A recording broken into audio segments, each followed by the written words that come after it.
സ്വാഗതം ചാനലിലേക്ക്. നിങ്ങൾക്ക് കേരളത്തിലെ സർക്കാർ ജോലികൾക്കായി അപേക്ഷിക്കാനാണോ ആഗ്രഹം? എങ്കിൽ ഈ വീഡിയോ നിങ്ങൾക്കായി തന്നെ. ഇന്ന് നാം കാണാനിരിക്കുന്നതും പഠിക്കാനിരിക്കുന്നതും കേരള പബ്ലിക് സർവീസ് കമ്മീഷനിൽ എങ്ങനെ അപേക്ഷിക്കാമെന്ന് തന്നെയാണ്.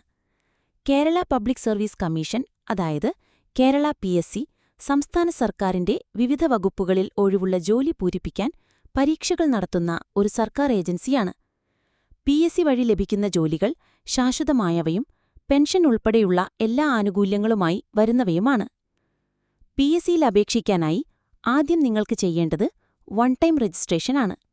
അതിനായി ആദ്യം PSCയുടെ ഔദ്യോഗിക വെബ്സൈറ്റായ www.keralapsc.gov.in എന്നതിലേക്ക് പോകുക. അവിടെ വൺ ടൈം രജിസ്ട്രേഷൻ എന്ന ഓപ്ഷനിൽ ക്ലിക്ക് ചെയ്യുക. അതിനുശേഷം tulasi.psc.kerala.gov.in എന്ന തുളസി പോർട്ടലിലേക്ക് തിരിച്ചറിയും. ഇപ്പോൾ നിങ്ങളുടെ പേര്, ജനനത്തീയതി, യോഗ്യത, അഡ്രസ്, ഫോട്ടോ, ഒപ്പ് തുടങ്ങിയവ ഉൾപ്പെടുത്തി ഒരക്കൗണ്ട് സൃഷ്ടിക്കണം. ഫോട്ടോ അപ്ലോഡ് ചെയ്യുമ്പോൾ അത് PSC നിബന്ധനകളനുസരിച്ചിരിക്കണം. അതായത് 200 KB-യിൽ താഴെ JPEG ഫോർമാറ്റ് ആയിരിക്കണം. ഒപ്പം ഒപ്പ് സ്കാൻ ചെയ്ത രൂപത്തിൽ വേണം. മൊബൈൽ നമ്പർ, ഇമെയിൽ എന്നിവ ശരിയായി നൽകുക, കാരണം അതിലൂടെയാണ് നോട്ടിഫിക്കേഷനുകൾ എത്തുക. വൺസ് രജിസ്ട്രേഷൻ കഴിഞ്ഞതിനുശേഷം നിങ്ങളുടെ പ്രൊഫൈൽ ലോഗിൻ ചെയ്യുക.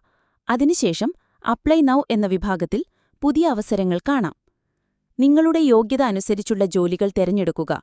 വിശദമായി നോക്കി അപ്ലൈ നൗ ബട്ടണിൽ ക്ലിക്ക് ചെയ്യുക.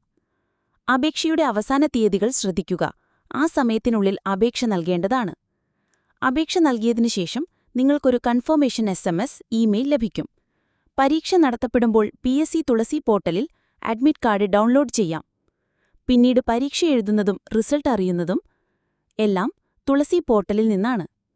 ഇതായിരുന്നു കേരള PSCയിൽ എങ്ങനെ അപേക്ഷിക്കാമെന്നതിന്റെ പൂർണ്ണമായ മാർഗനിർദ്ദേശം. നിങ്ങൾക്ക് വീഡിയോ ഉപകാരപ്പെട്ടോ?